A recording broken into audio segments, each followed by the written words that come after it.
What's up, guys? Sub-Zeric here. I honestly, I don't know what to say.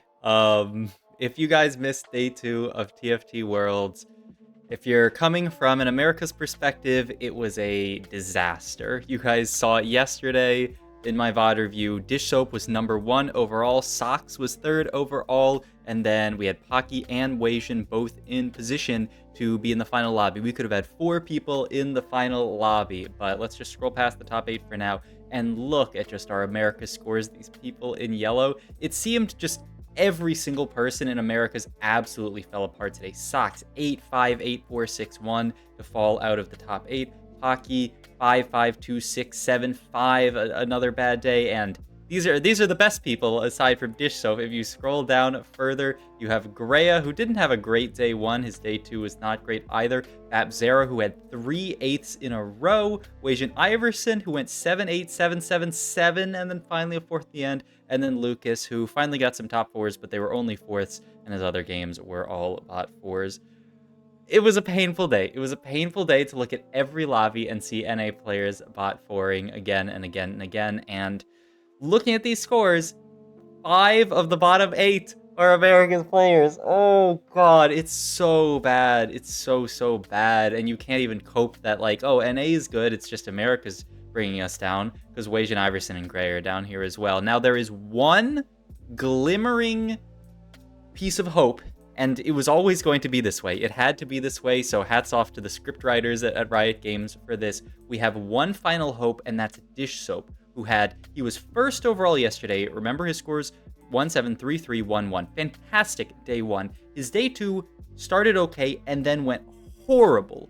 4-8-8-8, 3 eighths in a row, putting Dishsoap in a really scary spot, in a position that would be very hard for him to make final lobby, but he clutched it up at the end with a 1st and a 2nd to just barely make final lobby here. It was so scary.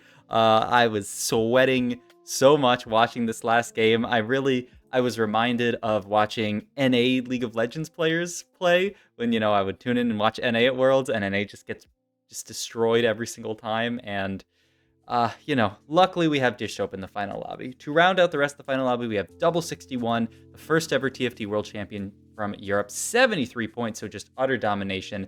From China, we have Le Tuchuan, Ningli, and Le Xiao, so 3 Chinese reps. And then APAC, shout out to APAC, fantastic performance.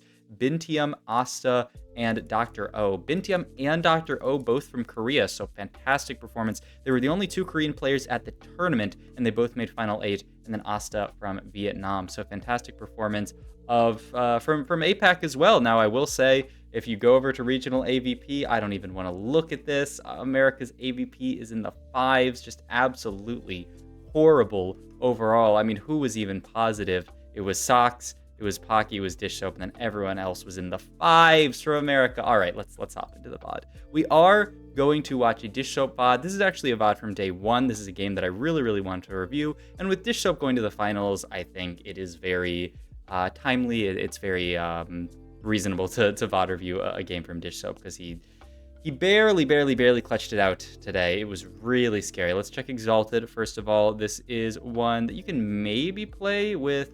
Actually, I mean, there's like maybe Faded, where you play Orin plus Aphelios, and then you get like Lux in later. Oh, and it's also Story Weaver, right? Garen plus Irelia, and then you can get like an Orin in later, or a Lux in later is very frequent. But Dishsoap's our final hope if you're from Americas. If you're from APAC, or if you're from China, then, shout outs to you. You guys did amazing. Disco was hyping up, I mean, mostly Singapore, and the only Singaporean player did not make final lobby, but APAC did very well. So, shout outs to them. I think for some reason there was a narrative about APAC not being strong. I rated APAC as the 2nd strongest region on my my Worlds pick'ems. So I don't know why anyone would have thought that APAC was not strong. I thought they sent fantastic reps. And that there are a lot of strong players. The top of the crop in, like Japan and in Korea is really good. Bintium's a fantastic player. Title's a fantastic player. So I don't know why anyone would rate them low, but some people did, apparently. But yeah, this game from Dishsoap here, we have an interesting start in that we have Wrath of the Moon, which is not a great augment in general. A lot of people are very low on this augment these days. Support cash as well, kind of a rough first augment. You maybe take this late game to take something. So neither of these are very good. We do get a really, really interesting option. I didn't even know that this was an option for Dishsoap. Gargantuan Resolve here with a Titans open, so we can just slam a double Titans. I think the reason why Dishsoap is not very interested in this is we have no one to really carry it. We have the Darius pair, and that's about it. And so Dishsoap would rather, in this situation, go for the portable forge here, which is what he ends up taking, which is really, really interesting. And he takes portable forge here and gets RFC, Light Shield Crest, Wits End, and Seeker's Arm Guard. And Dishsoap has an idea here. He says, you know what? I'm going to go Wits End here. We have a Trick Shot opener here, and I can play towards Bard this game, slam these items onto Zyra, and it's going to be a Bard game, which is, you know, a very, very reasonable decision, I would say. Wits End, a fantastic item onto Bard. We also have this this carousel coming up at, the carousel that is going to be potentially, you know, some kind of item carousel that can get us to more Bard items. You really want to get that Gwinsu plus Wits End, and then oftentimes it's Gwinsu, Wits End, because Wits End has built-in healing, so things to consider. Wits End, in a pinch, can be played on Ashe. It's actually pretty good on her, but we scout around the lobby, we see there's at least one Snipers player, maybe two, and so, you know, we certainly don't want to be playing towards Ashe this game with a contested line in a comp that I would say is a bit weaker than some of the other options in the meta. So this was, look, I'll just say, this was a special game. Dishsoap opts to make 20 gold here, which, you know, has to be the decision here. Also, sorry for the VOD pausing as well. This thingy that I used to download the VODs is a little finicky, but, you know, okay. It's not, have no fear. It's not your computer at home malfunctioning. Don't adjust your TV sets or whatever those people used to say. In any case, we have a pretty decent opener here, right? We have the Allow, who's a fantastic early game unit. We have the Story Weaver. If we can get to something like a Zoe, then we can get Arcanist in, and we're streaking. And this is Dishsoap's bread and butter. This is how he came back in the tournament. This is how he got so many solid performances this tournament, is win streaking early and just, you know, playing good TFT. He sees this Tahm Kench with Protector's Vow. He also sees this Gwinsu on Teemo with a Declaw attached to it as well. And the decisions start to get a little bit difficult here. There's basically two options. There's the Thomas Kench with Vow here, or there is the Declaw with an extra Cloak here. I think you might actually go for the Declaw with Cloak here, and yeah, he does opt to go for that just because it makes Declaw Gargoyle, which are just much better items than the Vow. When you're playing for Tahm Kench, you know, I don't know if other people think about it this way, but I think about frontline units in kind of like two categories. There's like the caster tanks, like Nautilus, that just want to get a cast off and like CC, or even like a Mumu to some degree where he just wants to get a cast off and, you know, start healing his team. And then there are the pure tanks. And Tahm Kench is certainly one of the pure tanks. He really just wants as many tank items as possible. And so Declaw, fantastic on him. Gargoyle, fantastic on him. Vow, not that good on him. You're going for like a lot of casts in general. Now we get thrown a really, really interesting wrench in our game plan here, and that is Diana Treasure Armor here. You can only reroll this 3 times, so if you skip this one, then you only have a couple of other options here. Edge of Night is in our pool of options. We really don't want to be taking that, so I think this is a pretty easy reroll, and none of these items are like this for us, so I think you certainly reroll this first one. And now we get the second option, which is interesting for sure, right? Double Declaw, not the worst. This is, if there were a tank item to put 2 of on a unit, especially someone like Tahm Kench who's going to have a lot of HP, then, you know, Dragon's Claw is certainly reasonable. And then Shojin is also quite good on the secondary carries in this comp, either the Soraka or the Zoe here. So I think this is a very, very straightforward pick, but you can already kind of see none of these items are actually Bard items, which is interesting and makes the game quite interesting as well. So you'll see where we end up this game. This was a really cool game, I will say. We do end up getting a little bit punished for the fact that we slammed this bow onto Zyra here, because we now can't slam the Static Shiv. We, of course, put the Shojin on her, but we can't just go Static Shiv Shojin on her, so that's just what happens with encounters sometimes. I don't think the bow ended up actually making a diff in any of these fights, so if Dishsoap was, like, you know, a super goat, then he maybe would have, like, waited to slam the bow for it to be relevant, but, you know, I think it's pretty reasonable to just slam the bow, because it feels good, and you want to put the bow on the Zyra here, and it's also quite unlikely that we were going to get a 3-item Zyra this early. But yeah, another bow here, which can, like I said, go to the double Gwinsu idea here. And then a sword, which is kind of, you don't really love GS on this unit. You might be forced to build it for win streak here. But the idea is that once you've taken these units and these these items, you can't really play anything else in this situation. You're kind of locked into playing this comp. Dishsoap, you're looking at the GS slam, and he is going to make it because he knows I'm playing for 5 streak here. I can't afford to greed BIS because every single win is worth so much gold. So he does slam the GS here, and it's not the end of the world if our Bard items end up being Wits End, GS plus Gwinsu. So you really just want to get to the Gwinsu down the line. Sorry, my nose is so itchy. Augment-wise here, this is also something that's going to commit us because Heavy Hitters, one of the best possible augments in this comp. You get so much extra HP from Mythic. Obviously, when you 3-star the units, you get a lot of stats as well. And then also someone like Bard scales off AD and AP, so Heavy Hitter is fantastic on him. So this is a really, really easy pickup in this comp. But we do have to say we're going to commit in this point, at this point, right? There's 2 healthy as well, so like if you wanted to say play Zyra reroll from this spot, I guess you could commit to that here. But Dishsoap knows he has Wits End. It's one of Bard's best items, and he has potentially a BIS augment set up with Bard, so he's just going to go for the Heavy Hitters, which makes sense. And he also has this Tahm Kench pair, which is really, really nice, right? We could play for Tahm Kench too really, really easily. So the idea, I think, is we're going to stack a couple of more rounds here. The only scary thing is people like Equation, who are playing 2-cost reroll, are going to be spiking, which is pretty scary. But I think the idea is we're going to stack a couple of rounds, play for a 3-5 roll down to try to pick up a Tahm Kench 2 and maybe a Bard. I mean, best case scenario, Bard 2, and, you know, live with that. We do end up losing to another player who looks like they might be playing reroll. I didn't see how much gold they were at, but they did have an Alawi to ascend into. They're actually pretty rich, so maybe that player's just a high roller. But yeah, you know, certainly reasonable to lose a fight this stage, especially when you are on the world stage, because everyone is going to be spiking their boards. It's interesting, for so much of this set, there was very little rolling, stage 3, and now this pass, there's actually like a lot of rolling for people who, you know, want to play reroll type stuff. So, you know, pretty interesting how the meta can shift in TFT. It'll be so interesting to see what the meta looks like set 12, by the way. Set 12 drop right after Worlds tomorrow, so don't miss it. I'm sadly, like I said, with the Kai stuff, he had some personal stuff come up, so I've not been able to co-stream with him. But you know, you can just watch the Throwdown co-stream. It's really good. But watch our co-stream when we co-stream. So we really want to Rod here, right? We really want to make a Gwinsu in this situation. Bard Gwinsu is almost necessary on him. I actually, maybe not even almost necessary. I would say it is necessary on him. So we really need to pick up a Rod here. But look at this. Solgasan takes this Rod and the other Rod gets taken. So now we're stuck with maybe taking Bard off Carousel. We can't even get that though. So then I think I would actually prefer the belt here, but he goes for the tier here, which is kind of interesting. Idea being, I don't know, maybe an Archangels. I was thinking like belt for maybe Redemption. I guess the idea is that have we burned a tier already? We crafted, what did we craft this game? We got Shojin. I think we did craft one of these tier items, I believe, because some of them we got off Diana, which doesn't, you know, affect our item economy. But yeah, I mean, at this point, I have to imagine that we're going to level. I guess you don't have to roll here. It looks like he doesn't want to level and roll here because he lost that fight. Maybe we're just going to sack here and just play for the most high econ level 7 as possible. Yeah, it looks like what Dishsoap's going to play for here. And he's going to say, you know what, my board's not that strong. I'll take a couple losses here. Look at this board that we're fighting, by the way. I didn't, this is the player with the Gwen little legend. This is, it just moved right as it was Moog.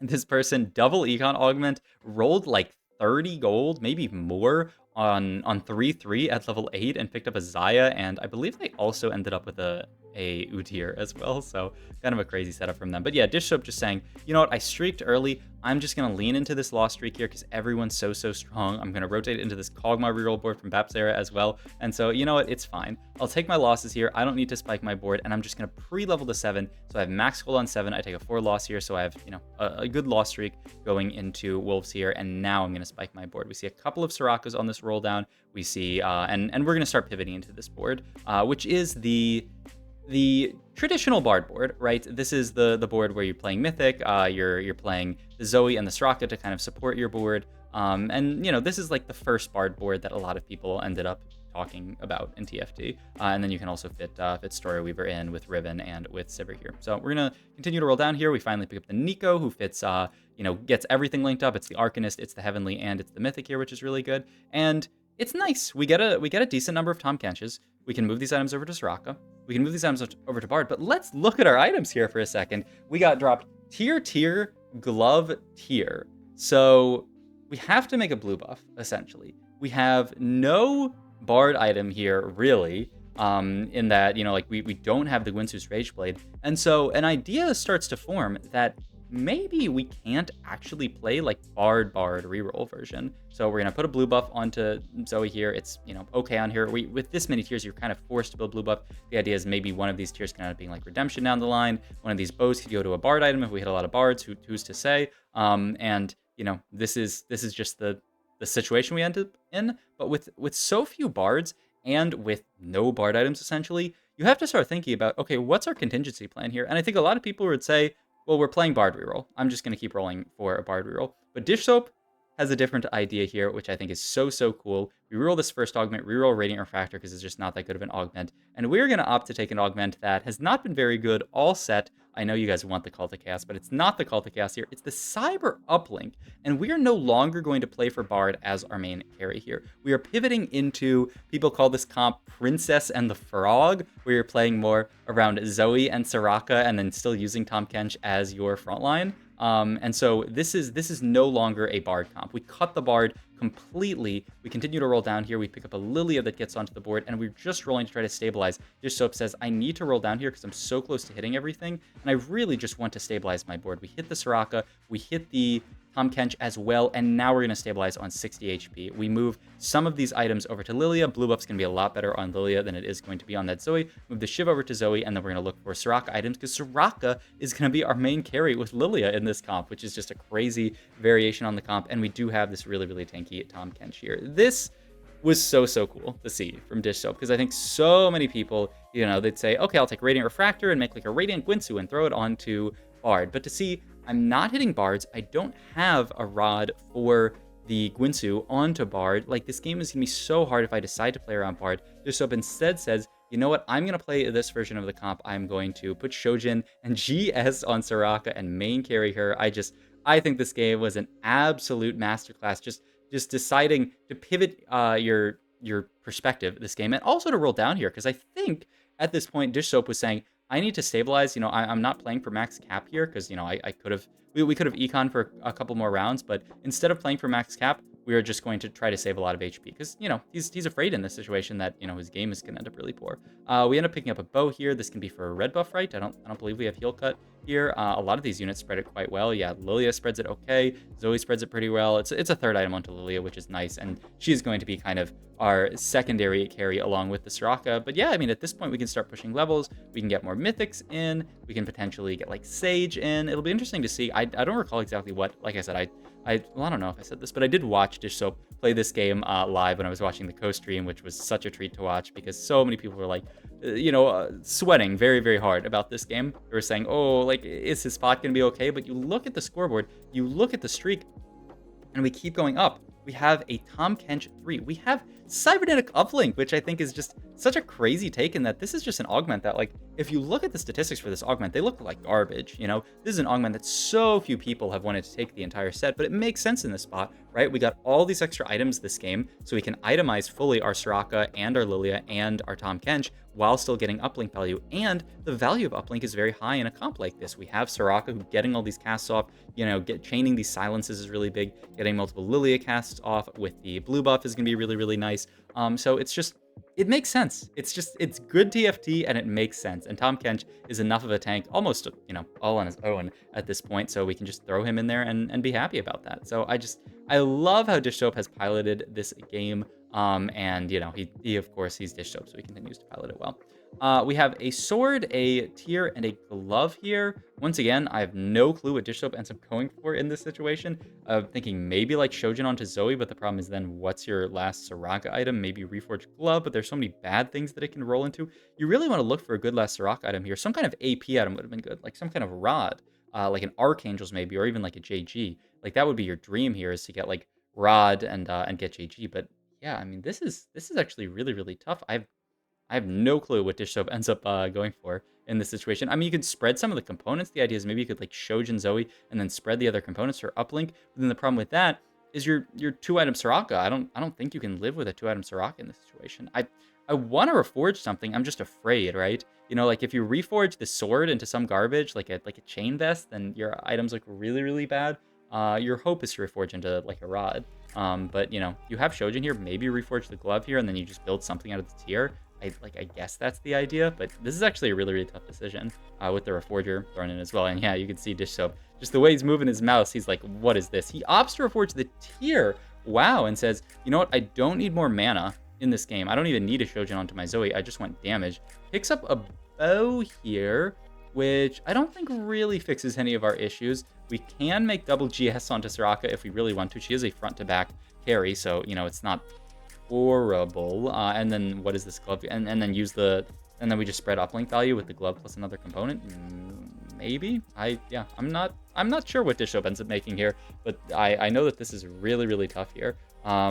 He holds onto these components. Oh, I recall what Dishsoap does here. He actually waits around because he looks up, sees that we have encounter here, and says, you know what, hopefully it's some kind of item encounter. You know, maybe it's item components here. So I'm just going to wait one round here. We actually take this loss, which feels quite bad, but, you know, he wants to wait this round just in case there's some kind of encounter that changes his fate. It is not the case. He ends up getting support items here, so he just basically has to make what he's got here. He's going to level for the Sage in this this Diana here, and yeah, you know, quite happy with the board, I would say. The board is surprisingly good, honestly. But yeah, still trying to figure out items. He does end up making the double GS, and yes, like I talked about, then spreading the uplink value. Interesting also that he doesn't even spread the uplink value. He's using the Bammy Cinder that's going to disappear in a few rounds to spread uplink onto the Zyra here. He's playing just purely for his strongest board right now, because I still think Dishsoap in his head is probably in the mindset of, this is not an ideal game, I'm just trying to top 4. And it's crazy how these games end up, you know, being in situations like these where you're just saying, like, I need to, you know, secure wins. I need to just play clean TFT, and, you know, oftentimes that's a very good way to play the game. So right now, we're just trying to position it to make sure our Soraka is not getting hit by any really scary stuff, like if there are Luxes in the lobby, or if they're like Nautilus Assaults and things like that. We do end up losing to this guy's board, which is pretty strong with the Baboom. Weijin also reduced very low. This is one of the, I believe, I think Weijin ended up bot 4ing this game just because he couldn't hit on his comp, which, you know, such is life. There is a JG here that we could throw onto Zoe, which, you know, talking about items would be nice. There's also a Storyweaver crest that, yeah, you can pick up here, and this allows you to cut some of the Storyweaver units you can potentially get out of, yeah, this Zyra, who's just not that amazing right now, and get into the Janna here. So now we're pivoting into something that almost looks like, okay, it doesn't look that much like it. I was gonna say like a Lux plus Janna board, but not really. But we have some of the similar units in. Like, we have the Lux, we have the Diana in, we have, I mean, we had Sage in and don't have that in anymore, but he gets the John in. That's Dragon Lord, and it is, it's Invoker for the entire board as well, which is really, really nice. Hopefully that's going to line up well with the mana thresholds. This is actually a fantastic encounter here because it gives us even more items to build stuff out of. So we can look to potentially atomize Zoe here. He's looking at Cloak maybe to make like adaptive helm here. I think I would take Rod here, but yeah, he goes for the glove here for the TG onto Riven here, just to build out all of our items here. And then I don't even know what this is supposed to be. Yeah, Vow, and then Cloak there. I mean, it's great cyber uplink value. I think this game we got an insane amount of items. So we have 3 Atom Lilia, 3 Atom Soraka, 3 Atom Tahm Kench, and then we still have uplink spread on everybody at 5/6, which is pretty incredible. But it's doing work, right? Just getting these extra casts. I mean, Riven, even with the TG doing work, is really, really good. And already we've secured a top 4, and we're still looking at pushing level 9 and capping our board out higher. Wukong, Rakan, and Morgana, all the standout additions to this board. I think Wukong's probably the one that you would like the most, but I mean, also 3 Altruist and Rakan is really, really good. So yeah, I mean, I guess they're all, I mean, Morgana's the worst, I would say, out of all of them, but both the other options are very, very good. Item-wise here, we already have the Static Shiv, we already have the red buff. I guess it's Guardbreaker Zoe, I would think, for another item. I don't think Declaw is going to do anything onto anyone here. So yeah, Guardbreaker Zoe looks really good. Her spell, you know, bounces all around, so she actually gets pretty good Guardbreaker value. And yeah, this is the situation we're going to be in. We're going to fight Moog again here, which is really, really scary because this guy has only gotten stronger. We've gotten a little stronger, but he's found a Xayah too, so boom, we lose this fight, which hurts. This is the guy that we're most afraid of, right? He's so strong. We're in a level at this point, just trying to save the HP. We end up finding a Morgana here, but we opt not to make Morgana 2. We instead make Diana 2. I think this is so smart because this Morgana is coming off the board soon. Diana, especially because she has the uplink, is 1, just a better unit to upgrade, and 2, you know, she's going to stay on the board. We want her on this board. We position very, very well against this Kayn here, making the Kayn not wrap, but just walks straight into the Tahm Kench here. Beautiful to kill off Dr. O, the Korean player. So great win there. And yeah, we're just rolling down every round to try to pick up a Wukong or a Rakan to go on this board. But the Morgana's, it's decent. The Sage value onto this board is obviously very, very good. A fight against Babzera here, who is the Kog'Maw reroll player, actually, who made it so far with Kog'Maw reroll. His items ended up working out very, very well. And it's difficult to get through this Cho'Gath for a little while, but we end up getting through there, killing off Babzera. And here's what's crazy, by the way. We lost every fight to Mohg, but Dishsoap looks over here, and wait a minute, is that our Tahm Kench? Our Ghost kills off Mohg here and ends up winning us the lobby? I honestly wish Dishsoap's POV had seen more of that fight. Maybe we could have looked at Mohg's POV to see how such a thing happened. But the exact same thing happened on the co-stream where they tune in at the last second and see, hey, wait a second, our Tahm Kench is soloing the entire board. So I don't know, something with the Ghost somehow. Maybe they weren't positioning for the Ghost and they ended up dying. I don't know what happened, but in any case, Dishsoap wins this lobby with Princess and the Frog, a crazy reroll comp that I think, a lot of people underrate. A lot of people are not interested in playing, and Dishsoap breaks it out in tournament. I think he himself said that he hadn't really played it much, though he obviously knows about it and won him a game. And winning this game is one of the things that put him into final lobby tomorrow. So parade for Dishsoap tomorrow. He is our final hope in North America and America's, as a whole. I hope he does very, very well, and he brings NA another world title, but we'll see. But I hope you guys enjoyed this video. If you did, please like, comment, subscribe, and I'll see you guys in the next one.